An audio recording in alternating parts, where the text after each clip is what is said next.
It's E3 in September, baby, or at least that's the case for Sony, as they just announced their newest state of play for next Tuesday, September 24th at 4 p.m. Eastern Standard Time. What's going on, guys and girls? It's Ghost Rebel, and this is pretty darn cool, because it's the first state of play since May, and we know that Sony had zero presence at E3. So maybe this is their coming out party, a chance to really showcase what they've got for the next 6 to 12 months. But the big bummer, my friends, the thing that you're probably thinking they're ready to show, it's September. It's September. They weren't at E3. They're making a big state of play. What is going to be there? It's not the PS5. Sony themselves confirmed in their official PlayStation blog, don't expect any updates related to our next-gen plans in this episode. Now, the silver lining there is that they say in this episode, so that kind of hints that it's got to be coming sometime soon, but not here. I still wonder if they're going to do some sort of big end-of-the-year event to blow out the system, beat Microsoft, and have that fan-centric moment. Or maybe they'll save it for next spring, or maybe they'll make a glorious return to E3 and stomp out everyone with a stunning display of what PS5 can do. Regardless, it still should be fun, and I hope Sony knows the hype that is waiting for them. Because they weren't at the big show in June, they have a chance to utilize these 20 minutes to tell us about what they've been working on. We've seen so much of Death Stranding, and I don't know if that game is for me or even for you. It looks very cool, it's very pretty, it is doing different things. It's got bonkers ideas, but even Kojima himself recently said that he doesn't know if it'll be fun for the first half of the game, which kind of weirds me out. But do you know what else is happening on September 24th? If you want a prediction of what's going to be the focus of this show and why I'm still super excited, even with the PS5 exclusion, there is a Last of Us 2 media event on September 24th.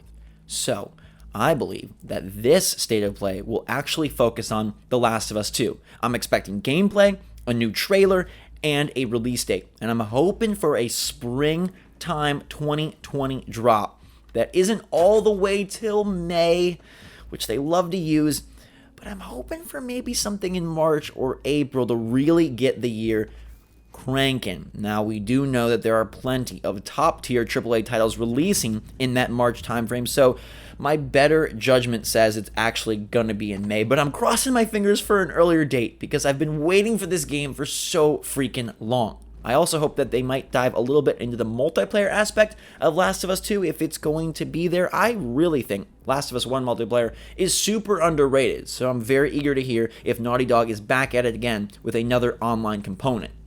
There's probably a high chance that Ghost of Tsushima makes an appearance since we haven't heard much from that guy in a while. You'd think that would have been a center point of their E3 presentation, and they didn't have one, so maybe it appears here. There's talks that Insomniac could reveal what they're working on next since they were officially acquired by PlayStation, but I don't know if they're ready for that. They're still running high on Spider-Man. I know they're working on Spider-Man 2. I'm not sure if they're going to do another game in between, or if they're just going to go straight into the sequel to Spidey's Adventures.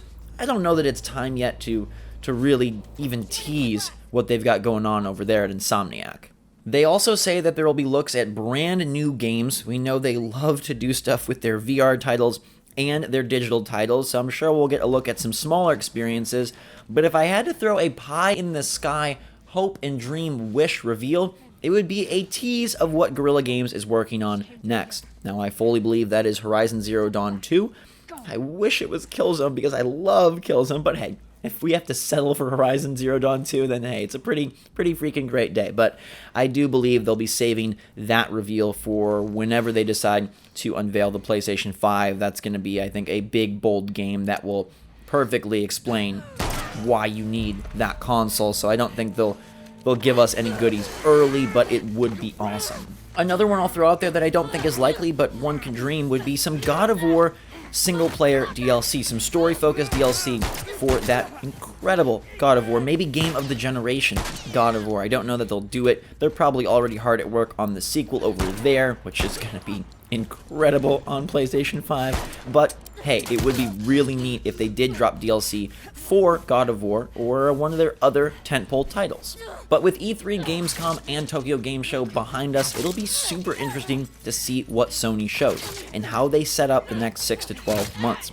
I really hope they have some major event, and maybe they will reveal that event here. Like, hey, get ready for another PlayStation experience, or stay tuned this holiday season for our PlayStation 5 plans, or come back next E3 because we're returning to LA, even though E3 and the ESA are doing all sorts of weird things to turn that show into some sort of festival. Talked about that the other day, and it's very concerning. But this is very exciting. I will be there with coverage. Let me know in the comments down below what you think we're going to see at State of Play next Tuesday. Hit that like button if you're excited and gonna be there.